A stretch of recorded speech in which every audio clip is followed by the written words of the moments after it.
Hello world, hello world. Yes, welcome back.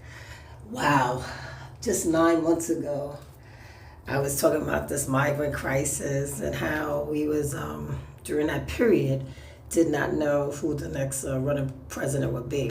Well, the prediction came to fruition, and it is Trump.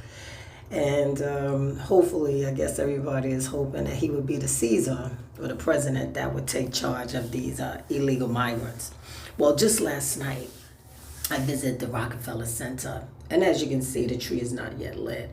However, you would not believe that there was these two migrants at approximately 11:55 p.m. trying to get into Walgreens. They stated they had 5 minutes to get in there, and you can tell they were just trying to break in, and the store did not open up the door. Unbelievable. Well, fast forward to today. I awake to this headline that reads, migrant and caravan bans are still headed to the United States. And this one particular headline read that this person actually said they're not afraid of anything. You must take a lesson. It's unbelievable. And for over 4 years, or practically 4 years now, and we have had such saturation, it's going to be very difficult to get a handle on the criminality that exists today.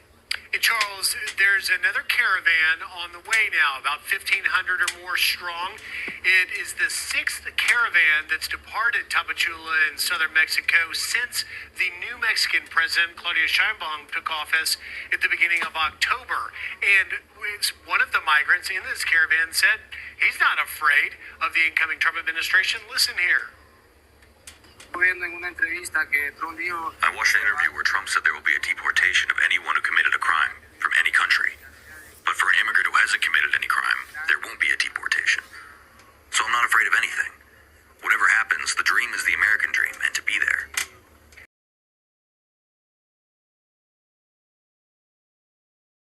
The U.S. federal government is right now a disaster. He has the chance that maybe a president will only see in 100 years, and that is to be transformational in many areas. One of the most glaring crises, that at the southern border.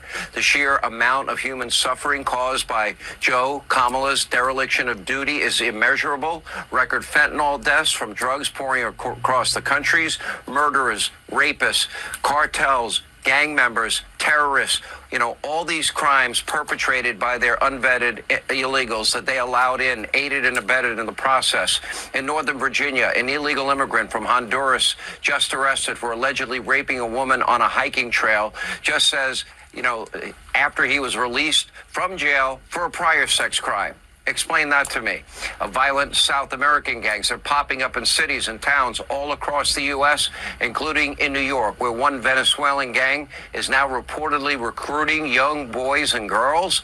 And keep in mind, the Biden administration, they have lost track of more than, 320,000 children that crossed the southern border, according to a whistleblower. This is human trafficking, sex trafficking, reaching record highs. On Sunday, a scared 2-year-old little girl was picked up by Border Patrol in southern Texas. Somehow she made it, all the way from El Salvador without her parents or any other legal guardian. Look at this, if this doesn't break your heart. Venezuela, mamá. Venezuela. Sí. ¿Qué tantos años tienes? ¿Dos años? ¿No vienes con tu mamá y tu papá? ¿No? ¿Venezuela? ¿Para dónde vas, mamá? ¿Dónde están? ¿Estados Unidos? Okay. Unconscionable. She was one of 60 unaccompanied minors picked up at the border on Sunday. Now, there's nothing compassionate about the wide open southern border. Death, misery, risk of terrorism, violence, murder, rape, other violent crimes, tens of billions of taxpayer dollars down the drain. And yet there are still Democrats who are desperate to keep this going.